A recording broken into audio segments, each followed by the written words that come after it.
Знаете, когда Шатлык поехал в Лебабский вилаят, город Туркменабад, к Алишеру домой, он же там видосы выставлял, с Максадом вместе они ходили, он же всем говорит, как будто он с какими-то блатными вырос или еще что-то. Нет, он ни с какими блатными не вырос.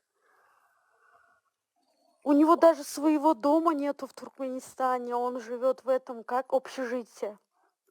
Он когда-то работал на государство, вот как бывает же эти дома, которые делают, как это называется организация? ЖКК или Да, ЖКО, вот, что ли? вот это, вот в таком месте он работал, где там батареи чинят, Да, ЖКО. вот такое. У него общежитие было, одна с Жилищный половиной комнаты. комбинат, еще как-то переводится, да. У него даже туалет был на улице, где-то за мостом у него, по-моему, общежитие ему дали. У него Dur даже... o Bahar'da yaşamadı mı? Bahar'da evim var dedi. Bahar'da общежитие yok ki. Нет, какой Бахар? Mikro.